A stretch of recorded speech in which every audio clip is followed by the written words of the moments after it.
The vastness of the railway depot swallowed sound, leaving only the soft scuff of Blake's work boots on the concrete and the distant, metallic sigh of shifting air currents.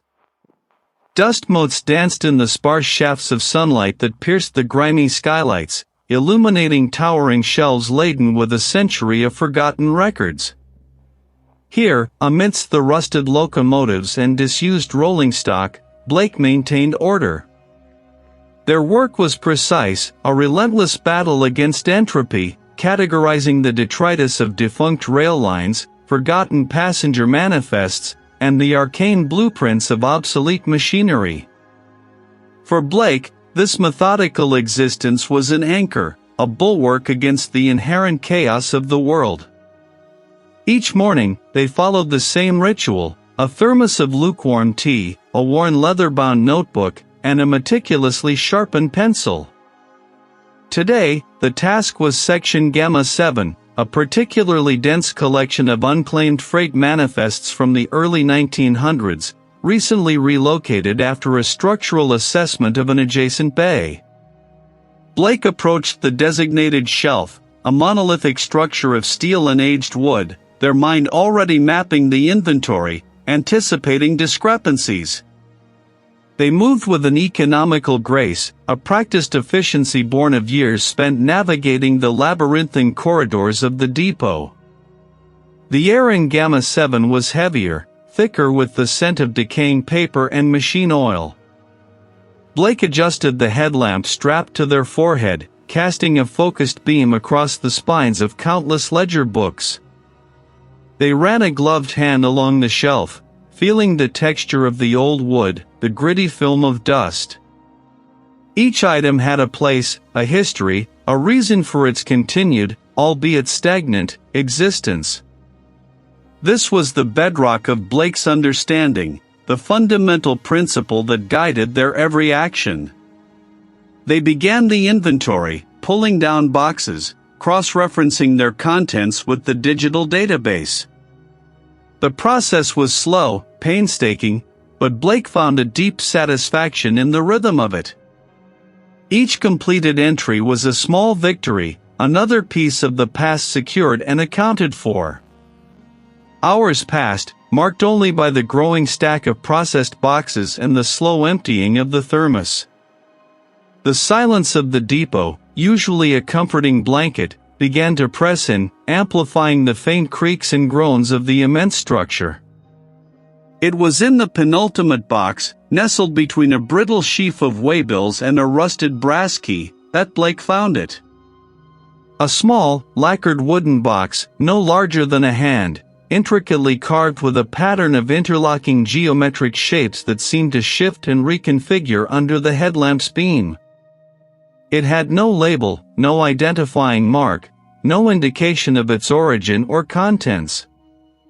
This alone was a significant anomaly. Every item in the depot, no matter how insignificant, possessed some form of inscription, a faded tag, a penciled note. This box was blank. Blake's brow furrowed. They prided themselves on their comprehensive knowledge of the depot's inventory, yet this object registered no echo in their memory, no entry in any catalog, digital or physical. It felt too smooth, too dense for its size, an impossible weight in their palm. The wood, though appearing ancient, resisted the telltale signs of age, no splintering, no fading of the intricate carvings. They turned it over in their hands, the geometric patterns seemingly alive, subtly twisting, not moving, Blake knew, but presenting an optical illusion that made their eyes ache. A quiet unease began to settle in their chest, a faint, unsettling discord in the carefully orchestrated symphony of their routine. This was more than a misplaced item, it was an object without context, a void in the meticulous tapestry Blake had woven over years. Blake placed the box on the workbench, retrieved their magnifying glass. The patterns were impossibly fine, the lines meeting at angles that seemed to defy the simple geometry they appeared to represent. They traced a finger along one of the lines, feeling a faint tremor beneath the smooth lacquer, a vibration that seemed to originate not from the box itself, but from deep within their own bones. This was irrational. The box was inert, a piece of wood. Yet, the sense of wrongness intensified. Blake leaned closer, their breath fogging the cool surface. The carvings pulsed, or perhaps it was their vision wavering. They blinked, rubbed their eyes. The patterns remained fixed, yet the impression of subtle motion persisted, like residual light on the retina after staring at a bright source. They consulted their notebook, flipping through pages of inventory codes, cross-referencing dates and freight lines. Nothing. The box was an orphan, an anomaly that defied every principle of their work. The determination that usually fueled Blake's methodical approach now felt brittle, confronted by an object that simply should not be. The integrity of their system, their very understanding of the depot's ordered chaos, felt subtly compromised. Blake picked up the box again. The weight was still wrong, the smoothness unsettling. A faint, almost imperceptible hum seemed to emanate from it, resonating not in their ears, but behind their eyes. They squeezed their temples, a dull ache beginning to throb. They tried to rationalize it. An undocumented personal item, perhaps, left by a long-dead rail worker. But the craftsmanship, the unsettling perfection of its blankness, argued against such a mundane explanation. Blake, for the first time in their tenure, felt a tremor of something akin to fear, not of external threat, but of the internal unraveling that this small, silent box seemed to herald. Blake stood before one such shelf, their gaze fixed on the object held carefully in their gloved hands, a sphere of polished obsidian, no larger than a human heart. Its surface was a tessellation of intricate, non-Euclidean angles that seemed to subtly reconfigure themselves in the periphery of their vision, never quite resolving into a stable pattern. An unnatural cold radiated from it, a chill that defied the depot's ambient temperature, seeping through the thick fabric of the gloves. Blake had retrieved it from a sealed, unmarked crate tucked away in a neglected corner, a crate not listed in any inventory. The sphere was the only item inside. A prickle of unease had accompanied its discovery, a sensation Blake attributed to the sheer oddity of the find. Now, the unease had sharpened into something more acute, a persistent thrum beneath their skin. They carried the sphere to their makeshift workstation, a cluttered desk tucked between two colossal shelving units that formed a temporary alcove. The fluorescent light above flickered with a hesitant buzz.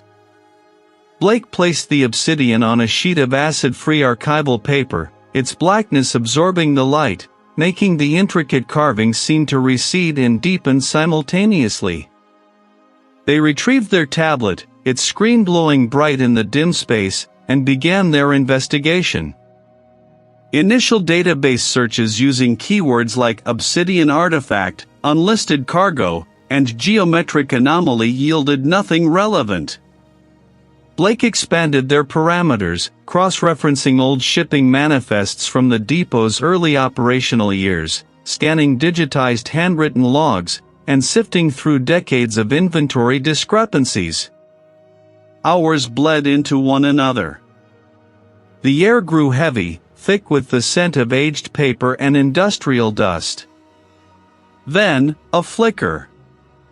An entry from 1937, buried deep in a digitized maintenance report, unforeseen atmospheric distortion noted in sector Gamma. Persistive low-frequency hum reported by night watchman. Source undetermined. Sector Gamma was precisely where Blake had found the unmarked crate. A coincidence, perhaps, but the word hum resonated.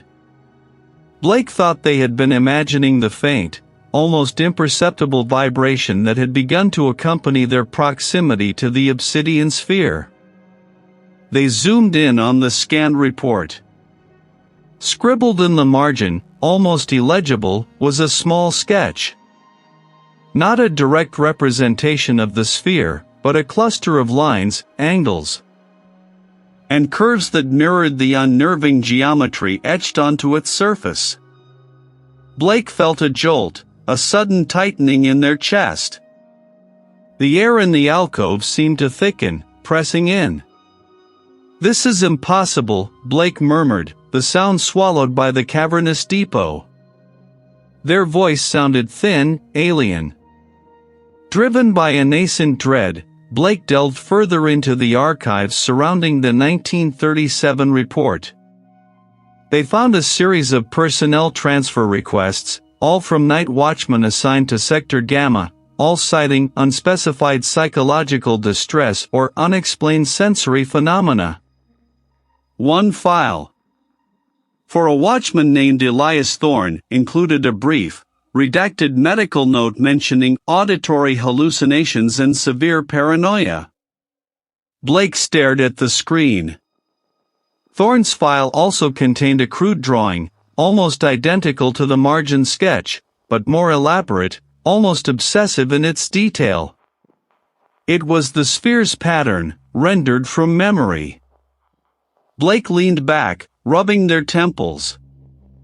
The low hum was no longer imperceptible, it was a constant, resonant vibration, a sound that seemed to originate not from the depot's machinery, but from within their own skull. Their eyes darted to the obsidian sphere. Had they been alone this entire time? The thought struck Blake with a peculiar force. The rhythmic clatter of distant shunting, the occasional call of a colleague, these sounds had faded from their awareness, replaced by the internal hum. They glanced at their watch. 8 hours had passed since their last interaction with another archivist. The vastness of the depot had always been isolating, but now it felt deliberate, a deliberate emptiness orchestrated around them. A tremor went through Blake's left hand, making the tablet screen wobble. Their focus blurred for a moment, the text on the screen dissolving into a meaningless scramble of pixels. They blinked hard, trying to clear their vision. Was it fatigue? The relentless hum seemed to mock the question. Blake had always prided themselves on their meticulousness, their rational approach. Yet, the sphere, the reports, the drawings, the hum, they formed an undeniable, unsettling nexus. The geometric patterns seemed to writhe, not just in their peripheral vision, but directly under their gaze. A subtle luminescence, a faint, internal glow, pulsed within the obsidian, a beat synchronized with the hum in their head. It was no longer just an artifact, it was an active presence. The archival records weren't just descriptions of an anomaly, they were a chronicle of its effect. They were connections. And now, Blake was making them too. It was heavier than it looked, a dense, obsidian-like material that seemed to absorb light rather than reflect it. The intricate etchings on its surface, previously dismissed as mere ornamentation, now pulsed with a subtle, internal luminescence visible only from the periphery of Blake's vision. Blake had spent the last 3 days virtually living within the railway depot, foregoing sleep and proper meals, driven by an insatiable need to understand. The artifact demanded it. Its presence had begun to alter the very acoustics of the space. The distant sounds of the city seemed muted, filtered, as if Blake had slipped into a pocket of silence. Each touch of their gloved fingers traced the cold, smooth lines, seeking a pattern, a key. The archivist's mind, usually a fortress of logic and classification, now felt like a sieve, leaking certainty. A colleague, tasked with checking on the late-night work, approached Blake's makeshift workstation, a stack of disused crates topped with a portable lamp. Blake? You still here? It's almost dawn. The colleague's voice, though clear, seemed to ripple, the words distorting slightly before settling into intelligibility. Blake merely grunted, not looking up. The colleague hesitated, then retreated, their steps echoing for a moment before fading into the depot's cavernous expanse. Blake felt no regret, only a growing impatience with any interruption. The luminescence within the artifact intensified, not a bright glow, but a deep, resonant thrum of light that seemed to vibrate Blake's optic nerves. It was not merely optical, Blake felt it in the bone behind their eyes, a pressure building, a silent chord struck deep within their skull. The etched lines on the artifact began to shift, to rearrange themselves. This was no trick of light or strained vision. The patterns were actively reconfiguring, like liquid geometry. Reveal/discovery, as the lines flowed, Blake recognized them. Not as symbols, not as script, but as pathways. Interconnected sequences that mapped not a physical location, but a conceptual one. It was a diagram of perception itself, a schema for how reality was assembled. And the shifting patterns indicated fault lines, points of stress where the known fabric buckled. The artifact was not merely an object, it was a lens, a tool for dissecting the very framework of existence. It showed how the world was built, and implicitly, how it could be unbuilt. This wasn't a historical record. It was an instruction manual. For what, Blake could not yet grasp, but the implications were already tearing at the edges of their composure. The air in the railway depot grew thick, viscous. The distant hum of the ventilation system became a ragged breath, then a low, guttural growl that seemed to emanate from the very concrete floor. Blake clutched the artifact tighter, their knuckles white beneath the gloves.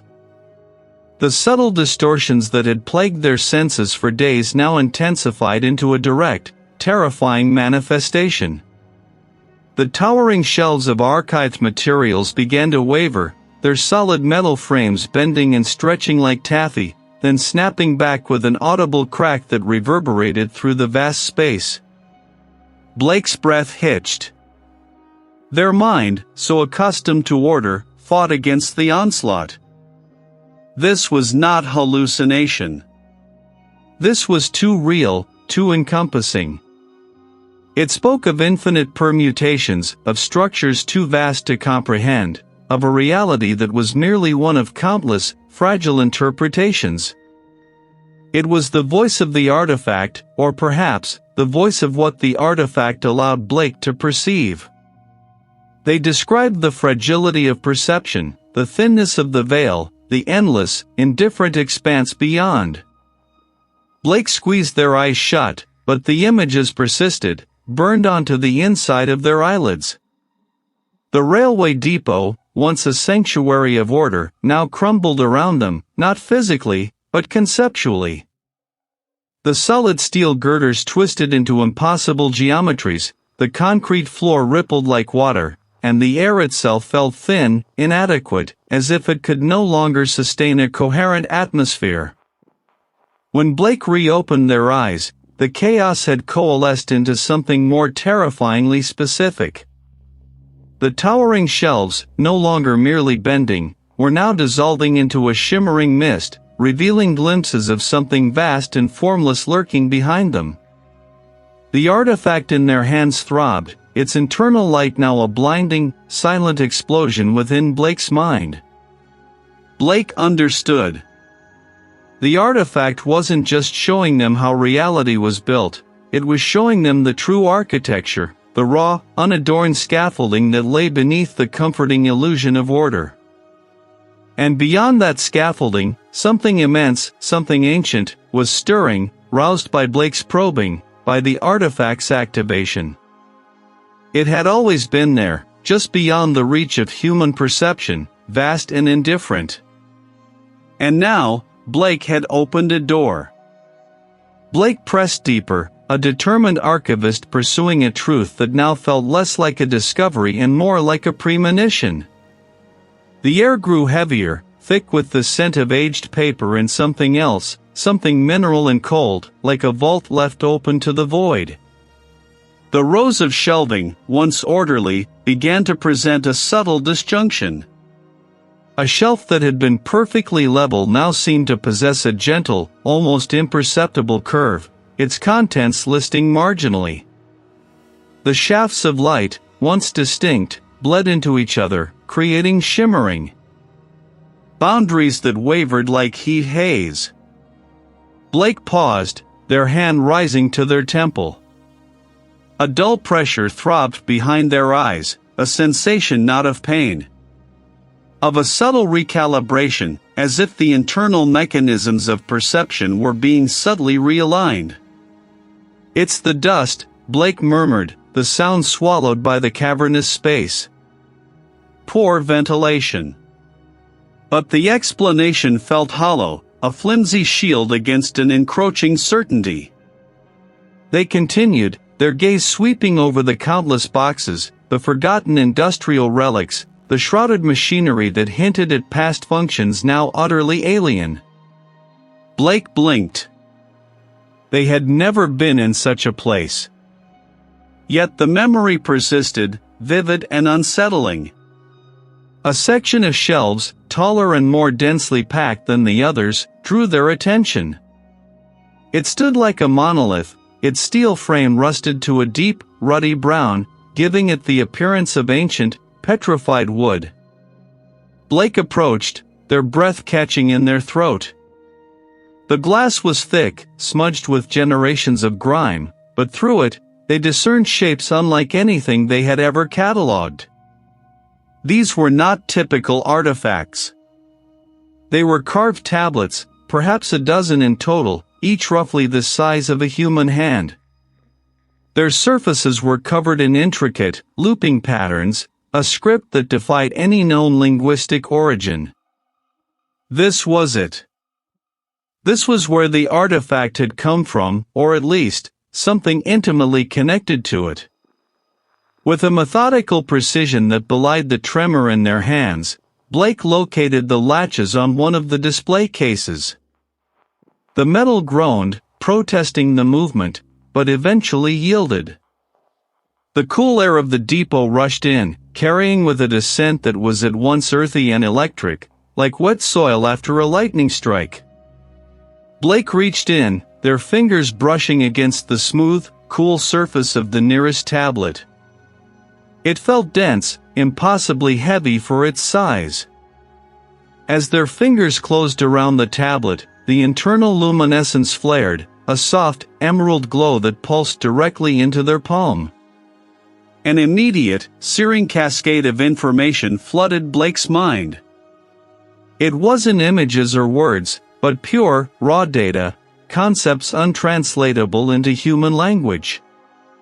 A sudden, profound understanding settled upon them. The looping patterns were not a script to be read, but a conduit to be experienced.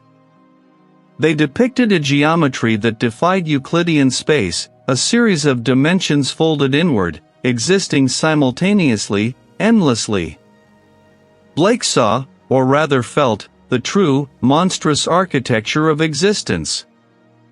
The railway depot dissolved around them.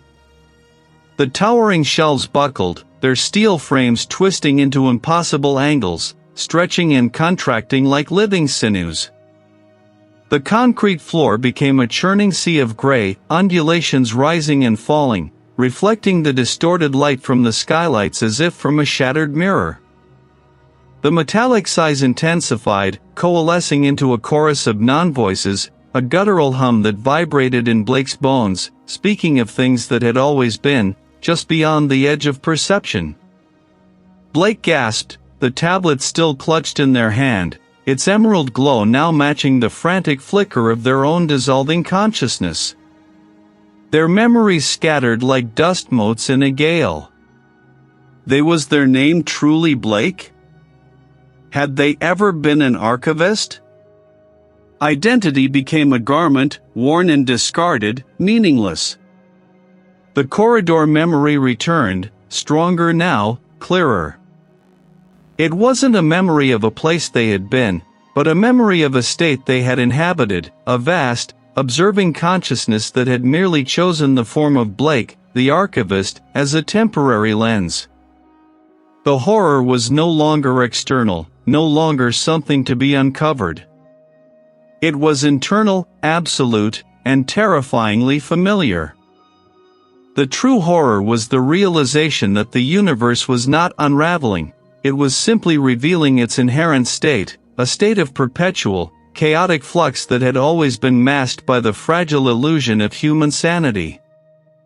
And Blake was not an observer, but an active participant, a newly awakened node in this cosmic, indifferent process. The world was not breaking, it was merely remembering. And Blake, no longer entirely Blake, was remembering with it. Blake moved with a deliberate, almost ritualistic pace, their gaze fixed on a specific aisle, deeper than any they had ventured before. The air grew cooler here, a damp chill that seeped into their clothing, yet their skin felt unpleasantly warm, prickling with an unknown anticipation. The aisle numbers blurred, a meaningless sequence. Blake navigated by an internal compass, an insistent pull that had grown from a whisper to a resonant hum within their skull. They knew where to go. They had always known, though the knowledge had been buried under layers of mundane existence, waiting for the artifact to awaken it. The shelves here were different, made of rougher, darker timber, stained with what Blake identified as dried rust, though the color seemed too deep, too organic for mere corrosion. Finally, they stopped. Upon it rested the artifact. It was not large, perhaps the size of a human head, an irregular polyhedron of a material Blake could not identify. Its surface was not smooth, but composed of countless, impossibly sharp facets, each one a miniature, silent scream. No etchings, no symbols, just the pure, terrifying geometry. Blake reached out a hand, their fingers trembling slightly, a fine tremor that began in their core. The humming in their head intensified, vibrating through their bones. It felt like a memory, a forgotten language, a landscape of impossible angles and dimensions. The railway depot did not change. Not outwardly. But Blake's perception of it fractured. The concrete floor rippled, not with water, but with an optical illusion that suggested movement, a subtle undulation beneath their feet. The distant metallic sigh of air currents transformed into a low, resonant thrum, a sound that resonated not in their ears, but directly in their brainstem. Blake pressed their palm flat against the artifact. A wave of sensation, not pain, but overwhelming understanding, washed over them. It was the truth, unvarnished and absolute. The railway depot, the city beyond, the entire world Blake knew, was merely a veneer. A thin membrane stretched over something ancient, vast, and indifferent. The cosmic entity was not a being to be found or confronted, it was the underlying structure, the true fabric. This artifact was not a key, but a lens. Their minds struggled, grappling with the sheer scale of the revelation. The dust motes and the shafts of light were not dancing randomly, they were tracing patterns, complex algorithms of cosmic flow. Blake saw the true purpose of the depot, not storage, but containment. Not of objects, but of the very idea of linear time and comprehensible space. They were not going mad, they were simply seeing. The world had not changed, but Blake's perception had been stripped bare. The boundaries of their own form began to waver. Their hands, still pressed against the artifact, seemed to diffuse at the edges, their skin becoming translucent, their bones visible as faint, shimmering lines. Blake felt a profound detachment from their physical self. Their individual consciousness, the Blake that had walked into the depot, was dissolving. It was not a painful process, but an inevitable one, like a drop of water returning to the ocean. They were becoming a part of the greater pattern, a single, infinitesimal facet of the impossible geometry revealed by the artifact. Their thoughts, once distinct and personal, now echoed with 1,000 other echoes, each one a fragmented truth, a half-remembered reality. The absence of sound was not emptiness, but a lack of resonance with the human ear. The true sounds were beyond their previous spectrum, a symphony of shifting realities, a chorus of cosmic indifference. Blake's vision widened, encompassing not just the depot, but the space between the atoms of the concrete, the true, vibrant, horrifying emptiness that hummed with unseen energy. They were no longer Blake, the archivist. They were an extension, a newly awakened node in a vast, unknowable network. The artifact pulsed gently under their touch, no longer a separate object, but a part of their new, expanded being. The railway depot, once a place of human industry, now served its true, silent purpose, holding the fragile illusion of reality in place, while the truth hummed just beneath the surface, waiting for another seeker to stumble upon its terrible, beautiful logic.